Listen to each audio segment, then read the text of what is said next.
सुभाष चंद्र बोस भी जर्मनी में जाकर काम करते थे, क्या उन्हें भी जर्मन शेपर्ड बोलोगे? आपके तार आम आदमी पार्टी से जुड़े हुए नहीं, ये सब झूठ है, ये झूठे आरोप लगाते हैं। अगर मुझे सही में पार्टी से पैसे लेने होते तो मैं बीजेपी के पास जाता सबसे पहले, सबसे ज्यादा पैसे उन्हीं के पास है। जय हिंद। आज से करीब 2 महीने पहले एक यूट्यूब पर वीडियो अपलोड किया जाता है। क्या भारत तानाशाह की ओर बढ़ रहा है? तो हमारी social media Twitter, Facebook, YouTube में अफरा तफरी मच जाती है, जिसमें गोदी मीडिया, अंधभक्त और लॉजिकल लोगों के बीच एक कंट्रोवर्सी का माहौल बन जाता है, जिसमें कई बड़े बड़े यूट्यूबर अपना राय देने लगते हैं और उस वीडियो को करीब 2 करोड़ 40 लाख से भी ज्यादा लोग उसे देखते हैं। जहां बड़े बड़े यूट्यूबर और गोदी मीडिया सत्तापीठ की तलवे चाटने लगे हैं, वही कोई अगर सरकार की गलतियां गिनाने लग जाए तो वाकई ही बहुत ये हिम्मत की काम है। इसके बाद वह सरकार की नीति व कार्य पर एक से बढ़कर एक वीडियो अपलोड करते जा रहे हैं। कई बार तो वह भी डरा हुआ प्रतीत होता है। इस क्लिप में देखिए। क्वेश्चन मार्क वाला जो आपने एपिसोड बनाया, ये इतना एग्रेसिव क्यों था? प्योर डिक्टेटरशिप का डर है यहाँ पर। अगर अब नहीं बोला तो जब एक्चुअल डिक्टेटरशिप बन जाएगा ना देश, तब लेट हो जाएगा बोलना। अभी इसके यूट्यूब चैनल पर 18 मिलियन से भी ज्यादा सब्सक्राइबर हैं। आखिर जो काम मीडिया नहीं कर पा रही है, जो मुद्दा वो नहीं उठा पा रही है, ये उसको भी बिना उसका परिणाम सोचे, बिना डरे, बेझिझक उस कार्य को कर रहा है। चाहे वो बेरोजगारी का मुद्दा हो, चाहे हमारे एजुकेशन सिस्टम का मुद्दा हो, क्योंकि अभी इस मुद्दे पर बहुत सारे वीडियो आपको देखने को मिलेगा। ऐसे बहुत सारे इल्जाम इन पर लगे हैं।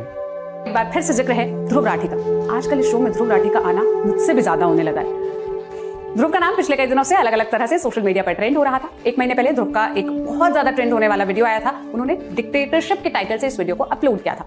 आज बात करेंगे फेमस यूट्यूबर ध्रुव राठी की।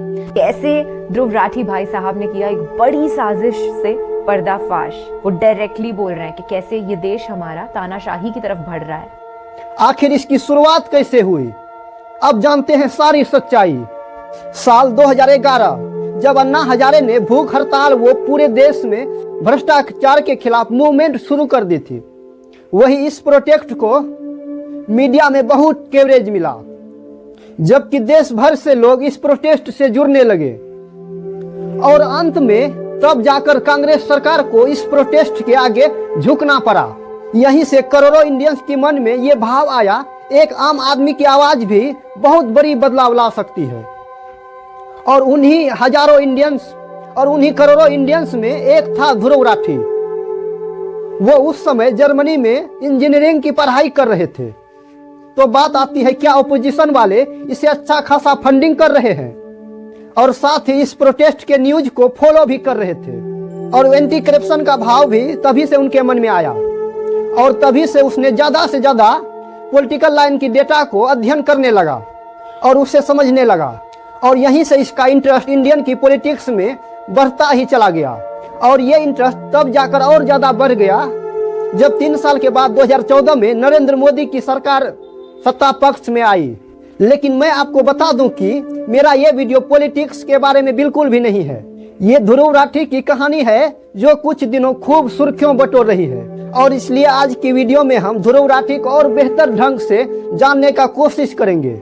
ध्रुव राठी की कहानी की शुरुआत होती है 2014 से भी 20 साल पहले से, यानी 90 के दशक के दौरान, जब हरियाणा के रोहतक जिले के एक हिंदू जाट परिवार के एक व्यक्ति यह तय करता है कि वो इंजीनियर बनेगा। और उस दौर में हरियाणा के ज्यादातर लोग या तो मिलिट्री में ज्वाइन हो जाते थे या फिर वो किसानी करते थे। तो इंजीनियर बनने का ख्वाब तो थोड़ा अलग और बड़ा था ही। फिर भी इस आदमी ने अपनी इंजीनियरिंग की पढ़ाई पूरी की। और मैं बात कर रहा हूँ ध्रुव राठी के पिता की, जिन्होंने आगे चलकर एक टीचर से शादी की और फिर उनके घर में 8 अक्टूबर 1994 को ध्रुव ने जन्म लिया। यहाँ पेरेंट्स में इंजीनियर और टीचर होने की वजह से ध्रुव की परवरिश दूसरे बच्चों से थोड़ी अलग थी। उसे बचपन से ही रीजनिंग और प्रॉब्लम को सॉल्व करना सिखाई गई थी। जबकि ध्रुव के पिता कई सालों के बाद रोहतक से दिल्ली आ गए और दिल्ली में ही नौकरी करने लगे। और बीते कई सालों बाद वह 2003 में ध्रुव के पिता हायर सैलरी और बेटर जॉब अपॉर्चुनिटी के चलते मलेशिया चले जाते हैं। और इस वक्त ध्रुव राठी और उनकी मां अपने नाना के साथ रहने लगे। तो वही ध्रुव राठी के नाना जी भी एक बीएसएफ के ऑफिसर थे, जिसके कारण इसकी पोस्टिंग देश के अलग अलग जगह पर हुआ करती थी। और इसी वजह से ध्रुव को भी देश के अलग अलग शहरों में रहने का एक्सपीरियंस और एडवेंचर मिल सका। वही ध्रुव राठी पढ़ाई में एक एवरेज स्टूडेंट रहे थे, जो पढ़ाई के साथ साथ दूसरी एक्टिविटीज में भी इंटरेस्ट रखते थे, चाहे वह रोबोट बनाना हो या फिर अपने नए कंप्यूटर पर घंटों बिताना हो। यही कारण है कि धीरे धीरे ध्रुव राठी टेक्नोलॉजी के साथ फ्रेंडली होते गए। फिर 12th स्टैंडर्ड में 85% लाने के साथ ही ध्रुव ने अपनी स्कूलिंग की पढ़ाई पूरी करी। अब उसके सामने डिसीजन यह था कि अब वह कहां से पढ़ाई करे, किस कॉलेज जाएंगे। तो उन्होंने भी देश के हर तीसरे युवा की तरह इंजीनियरिंग करने को ही सोची, पर वो इंडिया के किसी Tier 3 कॉलेज से नहीं बल्कि कोई अलग कॉलेज ही सोचता था। तब जाके उसके सामने ऑप्शन आया कि वह देश के बाहर जाकर पढ़ाई करे, और इसलिए भी उसने जर्मनी को चुना। और जर्मनी को भी इसलिए क्योंकि जर्मनी में कॉलेज की ट्यूशन फी दूसरी डेवलप नेशन के मुकाबले काफी कम होती है। तो ध्रुव ने जर्मनी की कुछ यूनिवर्सिटी में अप्लाई करना शुरू कर दिया, और कार्टो यूनिवर्सिटी से अप्रूवल मिलने के बाद उन्होंने अपने बैग को पैक किया और 17 साल की उम्र में ही वह जर्मनी पहुंच जाते हैं। वहां उसकी मैकेनिकल इंजीनियरिंग की पढ़ाई ही चल रही थी कि तभी इंडिया में अन्ना हजारे के द्वारा किए गए प्रोटेस्ट के समय ध्रुव को भी पॉलिटिक्स में इंटरेस्ट जगने लगा। तो ध्रुव ने अगले कुछ साल तक देश की पॉलिटिक्स और पॉलिसी, मीडिया और इम्पोर्टेंट फैक्ट को जानना शुरू कर दिया।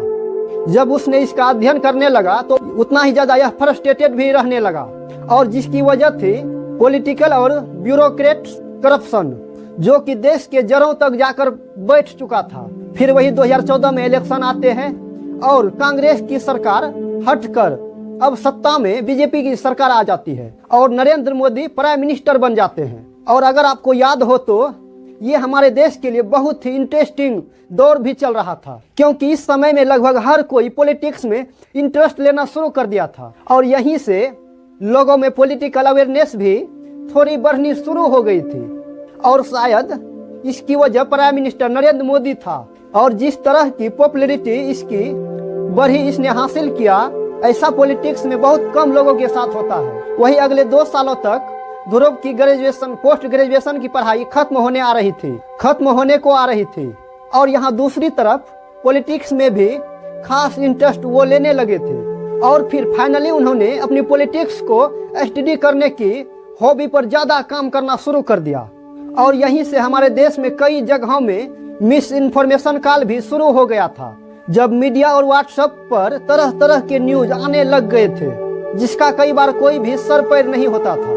ऐसे में ध्रुव इस मिस इन्फॉर्मेशन से बहुत ज्यादा फ्रस्ट्रेटेड रहते थे, तो उन्होंने खुद मिस इन्फॉर्मेशन को इन करने के लिए इसी इंटेंशन से यूट्यूब पर अपना वीडियो बनानी शुरू कर दी, और सितंबर 2016 में अपनी पहली यूट्यूब वीडियो बनाई, जहां वो IT सेल और उनसे रिलेटेड वीडियो थी।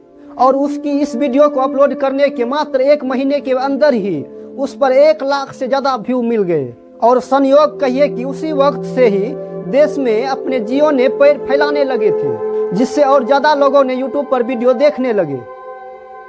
फिर उन्होंने कुछ और वीडियो बनाई, और उस पर भी लोगों का अच्छा रिस्पॉन्स रहा।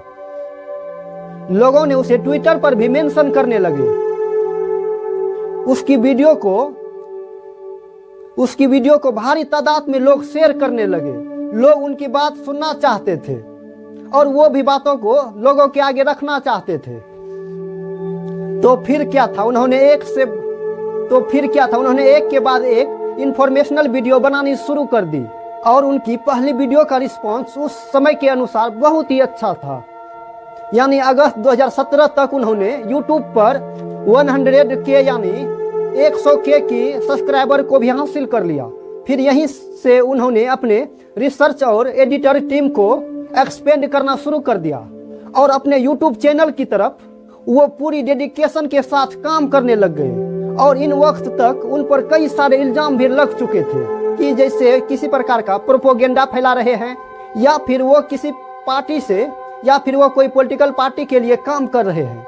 और इस बात में कितना सच है और कितना झूठ है, ये तो वही जान सकते हैं। और जब तक वो किसी मिस इन्फॉर्मेशन को नहीं फैला रहे हैं, जब तक वह लोगों को उनके काम में प्रॉब्लम नहीं जब तक वो कोई मिस इन्फॉर्मेशन नहीं फैला रहे हैं तब तक लोगों को उनकी काम से कोई प्रॉब्लम नहीं होनी चाहिए। ये बात अलग है कि उनका ओपिनियन कई लोगों से बिल्कुल नहीं मिलते, लेकिन एक डेमोक्रेसी को जीवित रखने के लिए बहुत जरूरी है कि हर ओपिनियन को फ्रीली एक्सप्रेस कहने का आजादी दिया जाए, जो कि हमारे संविधान में भी है। इसी प्रकार वह कार्य भी करते गए। तो फिर ध्रुव राठी जल्द ही 1 मिलियन और फिर 2023 में 10 मिलियन सब्सक्राइबर का आंकड़ा भी पार कर लिया। और उनकी इस जर्नी में हम लोगों ने जमकर साथ दिया भी। और तभी तो ध्रुव राठी के पास अभी 18 मिलियन से भी अधिक सब्सक्राइबर हैं। पर वही अगर आप भी उसे क्लोजली फॉलो करते हो तो आप जानते ही होंगे कि ध्रुव राठी एक ब्लॉगर भी है और उनकी ब्लॉग चैनल पर भी 25 लाख से ज्यादा सब्सक्राइबर हैं। वही ध्रुव राठी जर्मनी में रहते हुए जब अपने इंटर्नशिप कर रहे थे और तभी उनकी मुलाकात उसकी गर्लफ्रेंड जोली से हुई।